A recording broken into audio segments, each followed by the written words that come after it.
Assalamualaikum warahmatullahi wabarakatuh. Perkenalkan, nama saya Ilham Faizal, NIM 21101140742 dengan kelas 007 TPLE 001. Tujuan pembuatan video ini untuk memenuhi tugas mata kuliah KWH atau kewirausahaan yang dipimpin oleh Ibu Intan Kumalasari Eskom Mkom. Faktor-faktor yang mendorong perkembangan kewirausahaan di Indonesia dalam dekade terakhir, perkembangan teknologi, aksesibilitas internet, meningkatnya akses internet telah membuka peluang bagi UMKM untuk menjangkau pasar yang lebih luas melalui e-commerce, kemudahan berbisnis, berbagai platform online, memudahkan proses pembuatan website, pemasaran digital, dan pengelola bisnis secara keseluruhan. Fintech, munculnya layanan keuangan digital seperti pinjaman online dan pembayaran digital mempermudah akses terhadap modal dan transaksi bisnis. Dalam kebijakan pemerintah untuk memudahkan berusaha, pemerintah telah melakukan berbagai reformasi untuk menyederhanakan prosedur perizinan dan birokrasi sehingga lebih menarik bagi para pelaku usaha.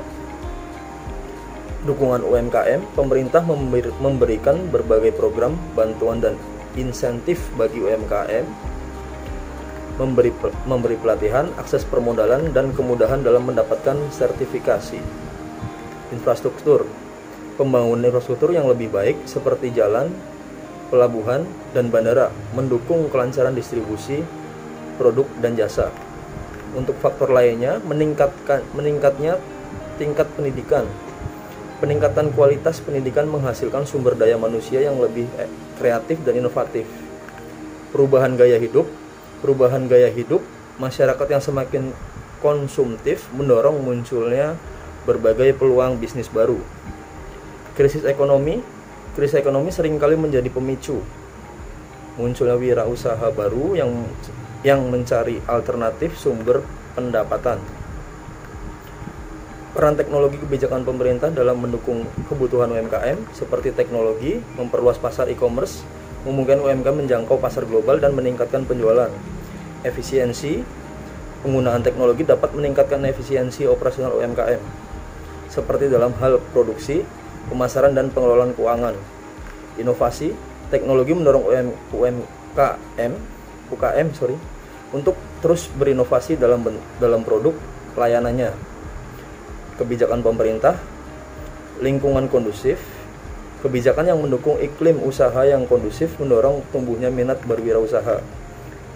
Akses modal, fasilitas pembiayaan yang mudah diakses membantu UKM mengembangkan usahanya. Pengembangan SDM, program pelatihan dan pengembangan kapasitas bagi pelaku UKM meningkatkan kualitas sumber daya manusia. Untuk soal nomor 2, uraikan pendapat Anda bagaimana kewirausahaan dapat berkontribusi pada pengembangan ekonomi lokal di Indonesia. Apa saja sektor-sektor yang potensial untuk dikembangkan oleh wirausahawan di daerah terpencil atau kurang berkembang? Menurut saya, kontribusi kewirausahaan terhadap pengembangan ekonomi lokal, penciptaan lapangan kerja, wirausaha membuka peluang kerja baru, mengurangi tingkat pengangguran dan meningkatkan pendapatan masyarakat. Peningkatan pendapatan daerah, usaha-usaha baru yang tumbuh akan berkontribusi pada peningkatan pendapatan daerah melalui pajak dan retribusi. Inovasi dan kreativitas, wirausaha seringkali membawa ide-ide baru dan inovatif yang dapat meningkatkan produktivitas dan gaya saing ekonomi lokal. Pemanfaatan sumber daya lokal, banyak wirausahawan yang memanfaatkan sumber daya lokal untuk mengembangkan produk usaha atau jasa, sehingga dapat meningkatkan nilai tambah produk lokal. Pemberdayaan masyarakat, kewirausahaan dapat memberdayakan masyarakat, terutama di daerah terpencil, untuk lebih mandiri dan meningkatkan kesejahteraannya. Sektor-sektor potensial untuk wirausahawan di daerah terpencil, agrikultur dan pertanian. Pengolahan hasil pertanian menjadi produk olahan yang memiliki nilai tambahan lebih tinggi. Pertanian organik dan berkelanjutan agrowisata. Untuk pariwisata, pengembangan destinasi wisata berbasis alam dan budaya, homestay dan ekowisata, produksi kerajinan tangan dan oleh-oleh khas daerah. Energi terbarukan, pembangkitan listrik, tenaga surya, angin atau biogas, produksi biofuel, teknologi informasi dan komunikasi, pengembangan aplikasi berbasis lokal, penyediaan akses internet di daerah terpencil, industri kreatif, fashion, kuliner, kerajinan tangan, dan seni rupa. Mengapa sektor-sektor tersebut potensial? Karena pemanfaatan sumber daya lokal. Sektor-sektor ini memungkinkan wirausahawan untuk memanfaatkan potensi sumber daya alam dan budaya yang ada di daerah mereka. Pasar yang belum terjamah, banyak daerah terpencil memiliki potensi pasar yang belum terjamah, terutama untuk produk-produk lokal dan pariwisata. Lingkungan yang berkelanjutan, sektor-sektor ini umumnya lebih ramah lingkungan dan berkelanjutan sehingga dapat mendukung pembangunan berkelanjutan. Untuk poin 3, uraikan yang Anda ketahui tentang tren terbaru dalam kewirausahaan global seperti kewirausahaan digital, startup berbasis teknologi, dan ekonomi berbagi sharing ekonomi. Bagaimana tren ini mempengaruhi perkembangan kewirausahaan di Indonesia? Tren terbaru dalam kewirausahaan global. Dunia kewirausahaan saat ini tengah mengalami transformasi yang signifikan, didorong oleh perkembangan teknologi digital yang pesat. Beberapa tren utama yang sedang berkembang meliputi kewirausahaan digital. Hampir semua bisnis kini memiliki komponen digital melalui dari pemasaran secara online hingga operasi berbasis cloud. Hal ini membuka peluang bagi banyak startup untuk menciptakan inovasi dalam berbagai sektor. Startup berbasis teknologi. Startup yang mengandalkan teknologi sebagai inti bisnisnya semakin menjamur. Mereka menawarkan solusi inovasi untuk berbagai masalah, mulai dari kesehatan hingga transportasi. Ekonomi berbagi atau sharing ekonomi, model bisnis yang memungkinkan individu atau perusahaan untuk berbagi aset atau layanan seperti transportasi, Uber, Grab, atau akomodasi lainnya. Dampak terhadap kewirausahaan di Indonesia. Tren-tren global ini memiliki dampak yang signifikan terhadap perkembangan kewirausahaan di Indonesia. Pertumbuhan startup, Indonesia mengalami ledakan startup terutama di sektor teknologi. Startup ini tidak hanya menciptakan lapangan kerja baru, tetapi juga mendorong inovasi dan transformasi digital. Akses pasar yang lebih luas, e-commerce dan platform digital lainnya memungkinkan pengusaha Indonesia menjangkau pasar global dengan lebih mudah. Peningkatan investasi, minat investor asing terhadap startup Indonesia semakin meningkat, mendorong pertumbuhan ekosistem startup. Disrupsi industri tradisional startup berbasis teknologi seringkali mendisrupsi industri tradisional, memaksa pelaku bisnis untuk beradaptasi dan berinovasi. Untuk tantangan baru, meskipun menawarkan peluang besar, tren ini juga menghadirkan tantangan seperti persaingan yang semakin ketat, perubahan teknologi yang cepat, dan kebutuhan akan talenta digital yang mumpuni. Untuk contohnya sendiri di Indonesia ada e-commerce, contohnya Tokopedia, Shopee, dan Lazada telah mengubah cara orang Indonesia untuk berbelanja. Untuk vintage, ada Gojek, OVO, dan Link Aja yang menawarkan berbagai layanan keuangan digital. Untuk transportasi online, Gojek, Grab, dan telah berevolusi industri transportasi di Indonesia.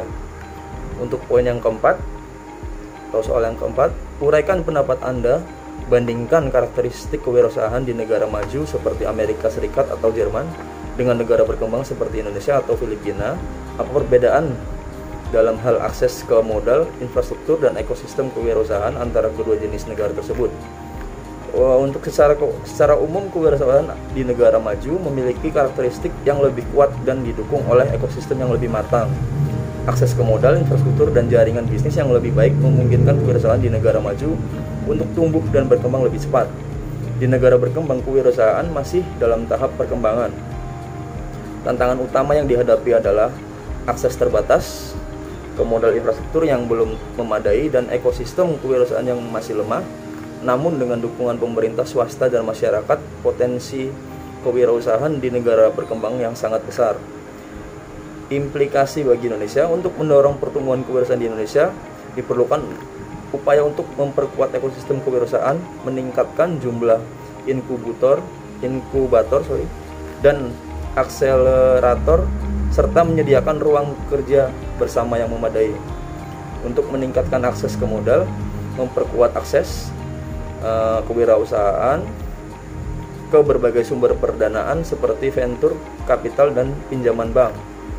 Meningkatkan kualitas pendidikan kewirausahaan, mengintegrasikan pendidikan kewirausahaan ke dalam kurikulum pendidikan formal dan non-formal, memperbaiki infrastruktur, membangun infrastruktur yang memadai terutama di daerah pedesaan atau terpencil, membuat kebijakan yang mendukung, menyederhanakan regulasi, memberikan insentif pajak dan menciptakan lingkungan bisnis yang kondusif. Untuk poin 5, jelaskan opini Anda tentang berbagai kebijakan dan program pemerintahan Indonesia yang mendukung perkembangan kewirausahaan seperti akses pembiayaan, pelatihan, dan insentif pajak. Apa dampak positif dari kebijakan ini terhadap ekosistem kewirausahaan di Indonesia? Untuk opini tentang kebijakan dan program pemerintah Indonesia dalam beberapa tahun terakhir telah menunjukkan komitmen yang kuat dalam mendorong pertumbuhan kewirausahaan. Berbagai kebijakan dan program yang diluncurkan seperti akses pembiayaan, pelatihan, dan insentif pajak telah memberikan dampak positif yang signifikan terhadap ekosistem kewirausahaan di Indonesia. Dampak positif kebijakan pemerintah: meningkatnya minat berwirausaha, perluas akses pembiayaan, peningkatan kualitas sumber daya manusia, terciptanya ekosistem kewirausahaan yang lebih kondusif, dan pertumbuhan ekonomi lokal. Namun masih ada beberapa hal yang perlu diperhatikan. Implementasi yang efektif, meskipun kebijakan dan program sudah ada, implementasinya di lapangan masih perlu ditingkatkan. Birokrasinya yang rumit dan koordinasi antara lembaga yang kurang baik dapat menghambat efektivitas program. Fokus pada sektor-sektor tertentu. Kebijakan pemerintah seringkali lebih fokus pada sektor-sektor tertentu seperti UMKM, sehingga sektor-sektor lain yang potensial belum mendapatkan perhatian yang sama. Evaluasi dan perbaikan yang berkelanjutan. Pemerintah melakukan evaluasi secara berskala terhadap efektivitas kebijakan dan program yang telah dilaksanakan, serta melakukan perbaikan yang diperlukan. Untuk secara keseluruhan, kebijakan dan program pemerintah Indonesia dalam mendukung kewirausahaan telah memberikan dampak positif yang signifikan. Namun masih ada beberapa tantangan yang perlu diatasi agar ekosistem kewirausahaan di Indonesia dapat berkembang lebih pesat lagi. Dengan terus melakukan perbaikan dan inovasi, diharapkan pemerintah dapat menciptakan lingkungan yang semakin kondusif bagi tumbuhnya wirausahawan yang baru di Indonesia. Untuk opini pribadi dapat disesuaikan. Saya optimis bahwa dukungan dengan yang terus-menerus dari pemerintah dan seluruh stakeholder ekosistem kewirausahaan di Indonesia akan semakin kuat dan mampu bersaing di tingkat global. Namun, kita juga perlu menyadari bahwa membangun ekosistem kewirausahaan yang berkelanjutan membutuhkan waktu dan upaya yang konsisten. Demikian tugas yang saya buat. Waalaikumsalam warahmatullahi wabarakatuh.